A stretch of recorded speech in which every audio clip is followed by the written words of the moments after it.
আমরা আজকে 40 বছর ধরে এখানে থাকি, বাপ দাদার আমলের থেকে থাকি। কিন্তু যখন আমি লিখছিল তখনও কিছু ভূমিদস্যু এসে আমাদের খুব অত্যাচার করতো।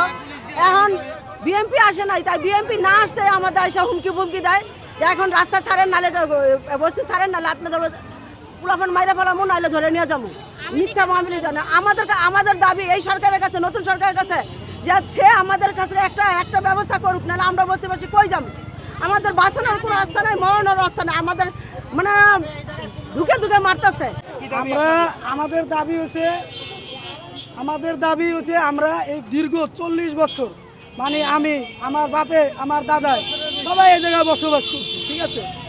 এখন আওয়ামী লীগের সময় কিছু সন্ত্রাসী, কিছু ভূমিদস্যু, ঠিক আছে, আইসা আমাদেরকে অনেক অত্যাচার করছে। আমাদের কাছে প্রমাণ আছে। আমাদের মনে করেন ওই মিথ্যা মামলা দিয়ে হেরস্তানি করছে, আগুন লাগাইছে, মানে আমাদের উচ্ছেদ করার জন্য। কিন্তু আমরা যেহেতু জানি এটা হলো সরকারি জায়গা, ঠিক আছে। এখন সরকারি জায়গা হয়, সরকারি জায়গা যদি হয়ে থাকে তারপর তো সরকারি আমাদের কাছে আসবে, আমাদের কাছে বসবে। যদি সরকারের জায়গা লাগে তা আমাদেরকে জন্মের পর থেকে দেখতেছি যে এই এলাকাটা, তো আমরা জন্মের পর থেকে যে দেখতেছি এখন যারা লুট করতে আসতেছে আমরা তাদেরকে চিনি না। আর এটা যদি সরকারের জায়গা থাকে, সরকার আসুক আমাদের মাঝে, উনি আসে আমাদেরকে কোনো একটা আশ্রয় দিয়ে তারপর এই জায়গাটা নেই। কিন্তু যারা আসতেছে তারা রাতের আধার আসে, সিন্ডিকেটের পোলাপান আসে, তারা কারা? তাদেরকে আমরা দেখি না জন্মের পর থেকে, তাদেরকে চিনি না।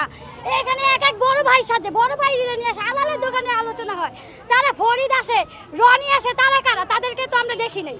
তারা এখন আমাদের বড় ভাই আছে, বাপ আছে, বলতাছে তোমরা যদি আপোষে না যাও তাহলে তাদেরকে আওয়ামী লীগের মামলা দিয়ে ঢুকাই দিব।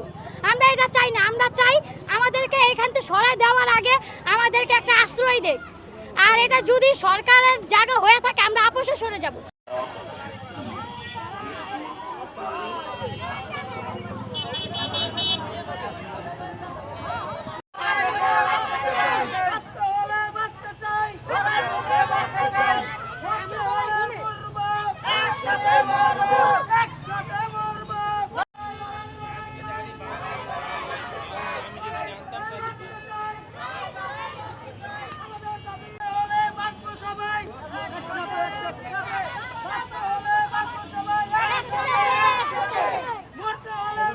সবাই